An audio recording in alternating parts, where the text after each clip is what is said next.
Hello, everyone, and welcome to Through the Wire, where we discuss all the hottest stories in sports straight from the headlines. I'm John Paul Salamanca. This is Edwin Lena, and let's get started talking about the NBA playoffs. Big action this weekend with hoops, and your Brooklyn Nets. They had a pretty good showing against the Miami Heat. I saw that game on Saturday. It was like they went crazy from the three-point line. They had a pretty good night, but I don't think they can sustain this. What was it? They hit a sick amount of threes. What was it? Yeah, I forget the exact stat line, but I think it was like 6 or 7 from the field. But yeah, and it's law of averages says they can't keep this up.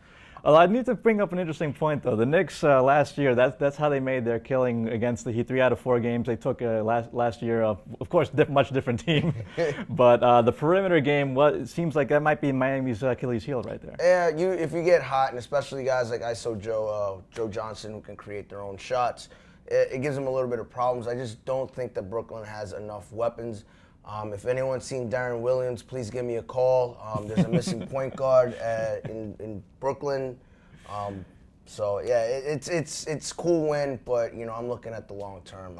It's kind of a bummer looking at the long term. But one series that isn't a bummer was we go out west. We take a look at the Clippers, who are all even now, 2-2 apiece with the Oklahoma City Thunder. Did you see that game on Sunday? That was as dramatic a finish as possible. I mean, Darren Collinson, welcome to the game. Yeah, it was a crazy finish. I thought that this game was over. To be honest, There was a point where I switched the channel to watch Game of Thrones.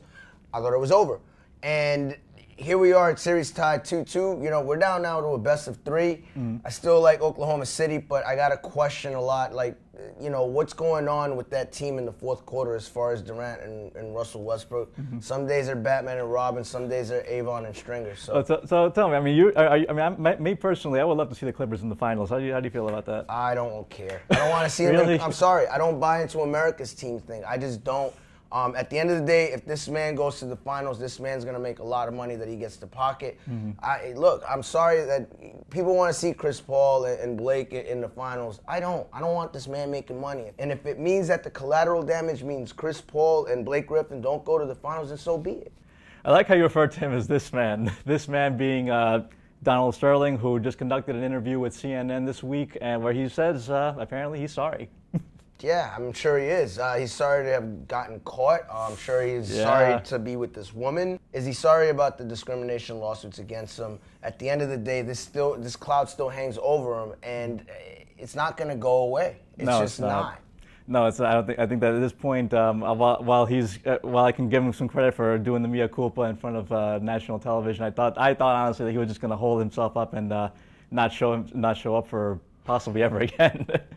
But at this point, I think it might be just too little too late. The NBA has spoken. They definitely want to take this team away from Donald Sterling. And at this point, I think that right now that might be what's best for business. And the players want him out. LeBron James wants him out. He says that a collective of the players, the union. And this is going to become a union issue. If a Sterling, and it doesn't matter if it's the wife or that guy, if the Sterlings are around, if that poison, toxic atmosphere is still around, look, players can strike. It's their option. It's their right as workers. They're workers. They're employees at the end of the day. And we go from hoops to soccer action, where we had some big action over the weekend with the English Premier League. Manchester United, new champions, right? Manchester City, actually, which is like the New York Mets of English Premier League, with the United being more like the New York Yankees. Liverpool choked it away. Loved seeing Luis Suarez crying on the floor.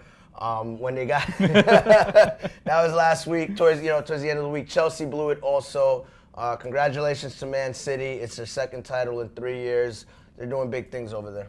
And that wraps up this edition of this week's Through the Wire. Remember to tune in next week for more, and to continue the conversation, remember to log on to LatinPost.com.